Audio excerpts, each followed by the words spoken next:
പ്രിയമുള്ള പ്രേക്ഷകരെ നമസ്തേ. നമ്മുടെ ചർച്ച ചെയ്യുന്ന കല്യാണവർമാവിൻ്റെ സാരാവലിയിലെ 19ാമത്തെ അധ്യായമാണ്. ഇവിടെ സപ്തഗ്രഹ യോഗ നിരൂപണമാണ് നാം നടത്തിക്കൊണ്ടിരിക്കുന്നത്. അടുത്തതായി സപ്തഗ്രഹങ്ങൾ 9-10 ഭാവങ്ങളിൽ വന്നാലുള്ള ശുഭാശുഭ ഫലങ്ങളാണ് നാം ചർച്ച ചെയ്യുന്നത്. പ്രിയമുള്ള പ്രേക്ഷകർ, ആദ്യം ശ്ലോകം ശ്രദ്ധിക്കുക.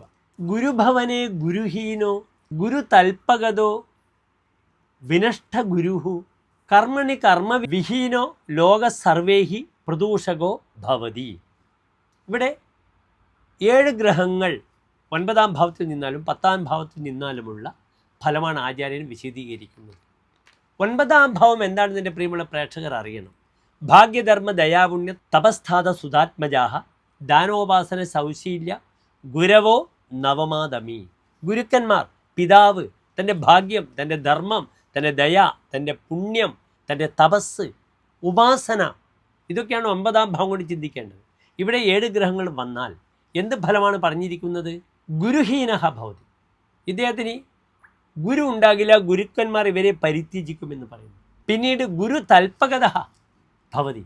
ഇദ്ദേഹം ഗുരുവിൻ്റെ കിടക്കയെ അഭിലഷിക്കുന്നു, ഗുരുപത്നിയെ ഇദ്ദേഹം ആശിക്കുന്നു എന്നാണ് പറയുന്നത്. അത്യന്തം നീചമായ ഒരു പ്രവൃത്തിയാണ് ഈ ഗ്രഹങ്ങൾ 7 ഗ്രഹങ്ങളും 9ാം ഭാവത്തിൽ വന്നാൽ പറഞ്ഞിരിക്കുന്നത്. ഗുരുഭക്തിയെ ആശ്രയിക്കുക, ഗുരുഭക്തിയെ കാക്ഷിക്കുക, ആശിക്കുക.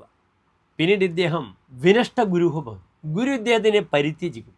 അപ്രകാരം 9ാം ഭാവത്തിൽ പറഞ്ഞിരിക്കുന്ന ഉപാസന നശിക്കും, പിതാവിന് ദുരിതം വരും, പിതാവിൻ്റെ ശത്രുത വാങ്ങും. ഇതൊക്കെയാണ് 9ാം ഭാവത്തിൽ 7 ഗ്രഹങ്ങളും വന്നാലുള്ള ഫലം പറഞ്ഞിരിക്കുന്നത്. അപ്രകാരം 10ാം ഭാവത്തിൽ 7 ഗ്രഹങ്ങൾ വരികയാണെങ്കിൽ അദ്ദേഹത്തിൻ്റെ കർമ്മമേഖലയിൽ അങ്ങേരം തടസ്സമുണ്ടാകുന്നു.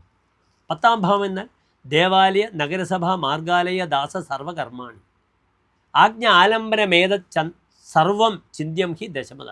തൻ്റെ ആജ്ഞ, ആലംബനം, തൻ്റെ ഭൃത്യന്മാർ, എല്ലാ കർമ്മങ്ങളും, ദേവാലയങ്ങൾ, നഗരസഭകൾ, ഇതൊക്കെയാണ് ചിന്തിക്കേണ്ടത്. ഇവിടെ 7 ഗ്രഹങ്ങൾ ഒരുമിച്ച് വരികയാണെങ്കിൽ കർമ്മതടസ്സം വരുന്നു. തൻ്റെ ഭൃത്യന്മാർ തന്നോട് വഴക്ക് കൂടുന്നു, ഭൃത്യന്മാർ നശിക്കുന്നു. മറ്റൊരു പ്രധാനപ്പെട്ട വിഷയം പറഞ്ഞിരിക്കുന്നത് ലോകേഹി സർവേഹി പ്രദൂഷക ഭവതി. ലോകർ മുഴുവനും ഇദ്ദേഹത്തെ ദുഷിക്കുന്നു.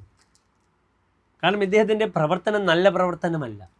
അതിനാൽ സമാജത്തിൽ ഇദ്ദേഹത്തിൻ്റെ പ്രവർത്തനങ്ങളെ ദുഷിക്കുന്നുവെന്ന് അർത്ഥം. നമസ്തേ.